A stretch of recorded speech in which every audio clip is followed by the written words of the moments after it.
ternyata bahaya banget ya. Nah dok, tadi leptospirosis, bener nggak dok namanya? Bener. Nah itu tepat ya. Itu katanya penyebabnya adalah bakteri. Nah bedanya bakteri sama virus itu apa dok? Ya, jadi kalau bakteri itu dia punya struktur lebih kompleks dibandingkan virus. Tapi memang untuk bakteri sendiri dia juga variasinya banyak sekali. Virus juga banyak sekali. Dan kebetulan yang kita diskusikan siang ini, setelah tadi ada kencing manis, sekarang kencing tikus, ini penyebabnya memang terbukti bakteri. Namanya bakteri Leptospira.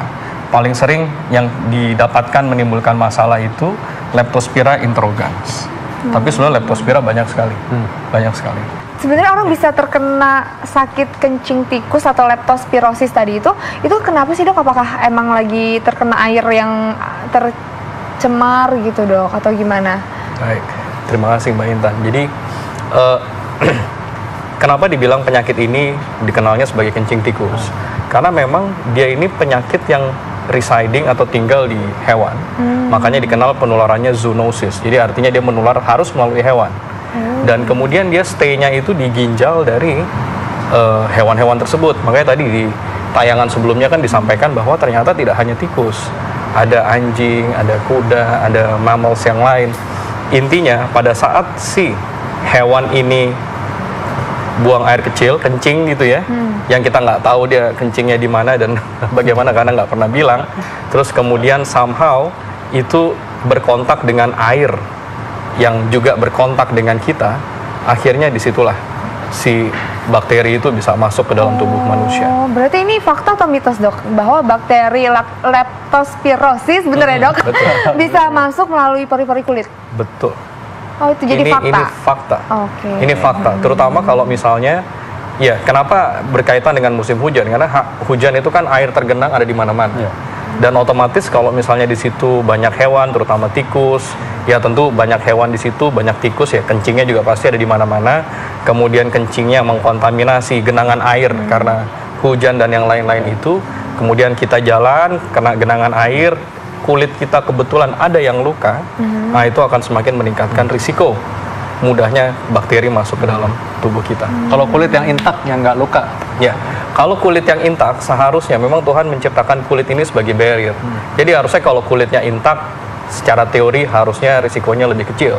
Tapi apakah bisa menjamin bahwa sama sekali tidak bisa masuk, ya kita nggak bisa juga. Nggak bisa jamin. Ya. Kadang-kadang orang luka juga nggak sadar kan? Ya, karena microabrasion. Kalau gitu nanti kalau tikus kencing harus bilang-bilang ya. Harus bilang-bilang. Nah, yang berikutnya ini ada pendapat dari masyarakat. Mereka pikir bahwa leptospirosis dapat sembuh dengan sendirinya, mitos atau fakta? Baik, ini pertanyaan yang sangat baik sekali. Ini jawabannya fakta. Tapi fakta untuk yang seperti apa? Fakta untuk kasus-kasus leptospira yang ringan. Yang mungkin gejalanya juga sangat sumir, mirip kayak orang demam, pegel-pegel, dan yang lain-lain, yang kemudian oleh daya tahan tubuhnya si bakteri ini akhirnya bisa dihilangkan. Tapi yang jadi masalah, leptospira ini, dia selalu punya risiko untuk menjadi berat. Dan pada saat dia menjadi berat, tentu apabila tidak diatasi dengan baik, barangkali ya kematian akan terus mengancam. Karena tadi juga sudah disampaikan bahwa ada gangguan-gangguan di sistem organ yang bisa terjadi. Jadi untuk pertanyaan ini jawabannya fakta, tapi untuk kasus leptospira yang ringan. Oh, kalau gejala demamnya itu sama nggak sih dok? Sama kayak gejala-gejala demam kalau lagi sakit flu, batuk gitu? Kalau untuk leptospira, karena dia memang salah satu target organ yang terpengaruhi adalah di muscle, di otot gitu ya. Jadi barangkali demam tinggi disertai dengan nyeri-nyeri otot ini adalah lebih dominan, lebih prominent. Sementara kalau orang sakit flu, ya namanya juga flu, jadi tentu gejala-gejala flu-nya ikut menyertai, dan itu barangkali lebih dominan gitu. Jadi memang untuk bisa memastikan black and white tanpa dibantu pemeriksaan penunjang rasanya memang sulit.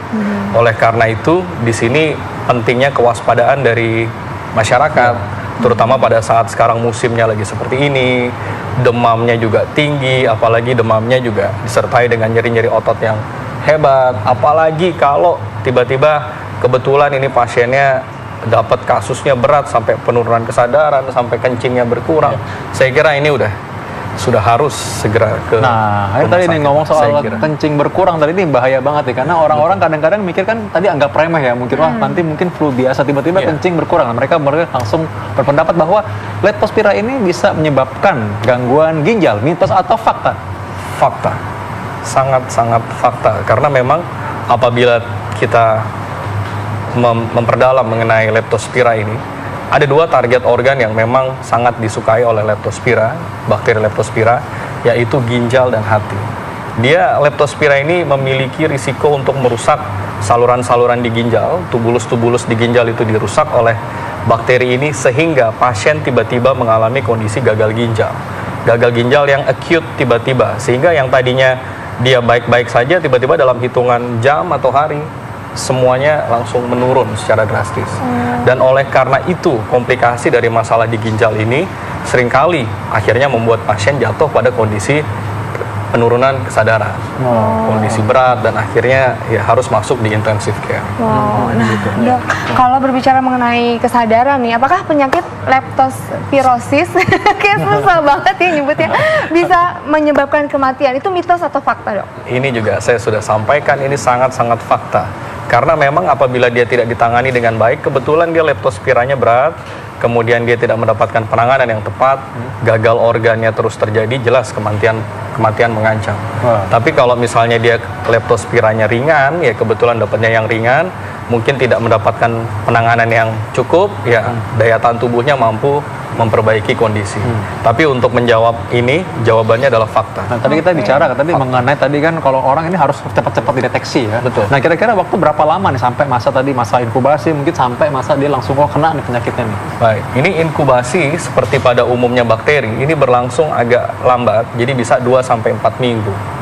Jadi dia bakterinya masuk dulu, kemudian dia membelah diri di dalam tubuh manusia sampai akhirnya dia menimbulkan kerusakan di berbagai organ. Dan pada saat dia bermanifestasi itu, barulah kita biasanya menyadari bahwa hati-hati ada kemungkinan leptospira. Nah, gejala leptospira yang pertama kali muncul umumnya adalah demam. Demamnya tinggi, muncul mendadak, disertai dengan keluhan penyerta yang lain, tadi nyeri-nyeri otot, terutama di daerah betis, dan kemudian mata juga terlihat merah. Apabila kondisi ini berlangsung terus, tanpa penanganan yang tepat, akhirnya gangguan organ seperti di ginjal dan hati juga semakin tampak. Oleh karena itu ada subset leptospira yang berat dikenal sebagai Wales syndrome. Itu gejalanya adalah demam, gangguan ginjal disertai dengan mata yang kuning sebagai manifestasi dari gangguan hati. Tadi kan dokter sempat membahas ya di awal kalau leptospira ini bisa menular, ada penyebabnya adalah bakteri dan harus melalui hewan dulu nih, tadi dokter bilang. Nah, kalau misalnya nih ada seseorang yang sudah menderita leptospira, terus bisa nggak serta-merta langsung aja menular ke orang yang lainnya gitu? Ya, kalau ini nampaknya memang lebih ke arah mitos ya kalau ini. Jadi berarti memang dia harus melewati siklus hidup pejamu, yang hidup pejamunya ini umumnya terjadi di tubuh hewan. Dan hewannya umumnya mammals, dan yang terbanyak adalah rodent, yaitu tikus. Makanya penyakit ini tadi dikenal sebagai penyakit kencing tikus, karena yang terbukti dapat menyebarkan bakteri ini secara masif memang adalah kencing dari hewan tikus. Tapi ternyata kan hewan-hewan yang lain juga bisa ikut menjadi sumber penularan. Kalau manusia menjadi sumber penularan, ini kalau dari laporan kasus yang ada, ini sifatnya kebetulan aja. Jadi kebetulan si orang itu sakit, terus kemudian dia kencing, terus mungkin kencingnya mengeluarkan dan akhirnya dapat mengkontaminasi, tapi ini sifatnya masih laporan, case report, jarang sekali. Berarti memang dia harus melewati siklus hidup di tikus tadi atau binatang tadi ya? Zoonosis. Nah, ini kan karena ini maraknya selalu pas lagi musim hujan ya. Jadi katanya orang leptospirosis ini bisa terjadi pada musim hujan aja. Fakta atau mitos? Untuk yang satu ini jawabannya jelas mitos.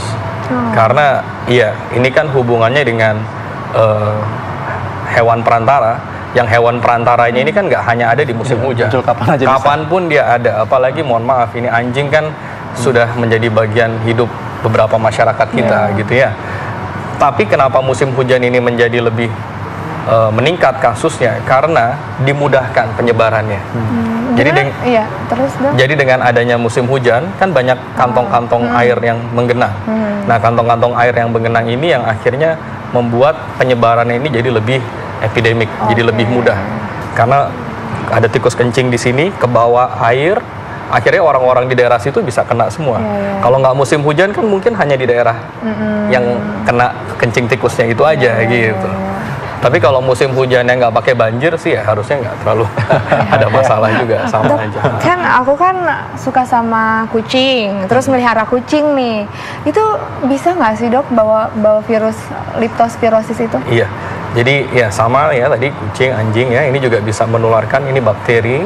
Tapi tentu cara-cara kita untuk menjaga supaya kita jangan sampai ya barangkali tertular ya, kita tentu harus menjaga higienitas kita. Kucingnya juga harus dijaga kebersihannya gitu, jadi nggak cuman yang empunya aja, tapi hewannya juga harus dijaga kebersihannya, dan mungkin dipantau kondisi dalam tanda kutip kesehatannya. Kadang-kadang ya saya bukan dokter hewan, tapi katanya kalau hewan sakit itu dia ada tanda-tandanya juga tuh, entah seperti apalah yang mungkin lebih gelisah atau yang lain. Ya mungkin dia mau mengusir tikus dengan kucing ya. Nah, yang berikutnya kalau sakit perut ini dan demam tinggi adalah salah satunya gejala yang didapatkan pada leptospirosis. Mitos atau fakta? Kalau salah satu gejala ini fakta, tapi kalau hanya itu gejalanya itu mitos. Jadi demam jelas, untuk sakit perut pada beberapa pasien bisa ada, tapi sebetulnya mayoritasnya itu bukan di situ. Mayoritasnya lebih kepada tadi nyeri otot. Nyeri ototnya berat sekali, itu pasien sampai sangat terganggu dengan kondisi mialgianya.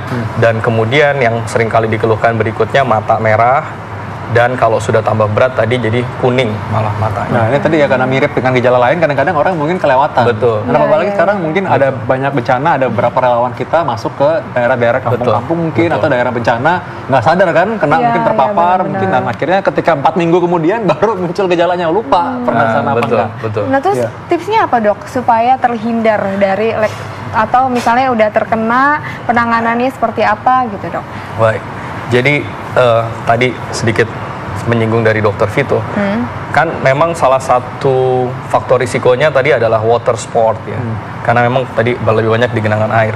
Jadi bahkan saking mudahnya penyakit ini menular, orang-orang yang sering melakukan water sport, berkegiatan dengan water sport itu dikatakan menjadi salah satu kelompok orang-orang yang memiliki risiko lebih tinggi untuk tertular leptospira ya. Jadi sampai sedemikian mudahnya bakteri ini menyebar. Nah, untuk ya tenaga-tenaga masyarakat kita yang membantu kondisi bencana di seluruh Indonesia ya, saya kira ini tugas yang sangat mulia, tapi ya memang tentu mereka juga akan punya risiko untuk terpapar dengan infeksi-infeksi yang sifatnya endemis seperti ini di Indonesia. Nah, tidak ada pencegahan khusus untuk hal seperti ini ya, artinya nggak ada obat pencegahan, yang lain nggak ada. Tapi mungkin kalau Anda punya luka, tolong lukanya ditutup. Karena tadi kita sudah sepakat bahwa salah satu penularannya adalah melalui permukaan kulit yang terluka dan terpapar dengan genangan air. Itu yang pertama. Yang kedua, nggak ada cara lain selain mengenali gejala dininya. Jadi apabila seorang mengalami demam tinggi tiba-tiba disertai dengan nyeri otot, terus mungkin tadi ada diare, matanya terlihat merah, badannya lemas, kencingnya tiba-tiba berkurang dalam hitungan hari. Nah itu saya kira nggak ada cara lain selain Anda harus segera menemui tenaga medis agar dapat mendapatkan pertolongan segera dan tepat. Ya, dan makin cepat tentu komplikasinya makin sedikit. Betul sekali. Oke, baik, terima kasih Dr. Adityo. Terima kasih Dr. Vito. Terima kasih dok. Gimana Intan, udah jelas ya? Jelas. Tapi gimana nih kayak hidup sehat hari ini, kan biasanya katanya nonton aja ya, sekarang ada di dalam langsung nih. Seru banget, aku bisa nanya apapun sama dokter, terus secara langsung kan sekarang nanyanya, terus jadi lebih jelas informasinya. Sambil makan lagi tadi bisa ya. Iya bener banget, kapan lagi. Oke dok, kalau gitu nanti Intan karena udah senang ada di sini akan hadir terus bersama kami. Kita akan kembali tiap Senin sampai Jumat pukul 13 sampai pukul 14, dan kalau terlambat menyaksikan sebenarnya bisa menyaksikan juga di laman fifa.co.id. Oke, saya Dr. Vito Damai pamit undur diri, dan rekan saya Intan Salmadina. Indonesia, ayo hidup sehat. Sehat. Terima kasih.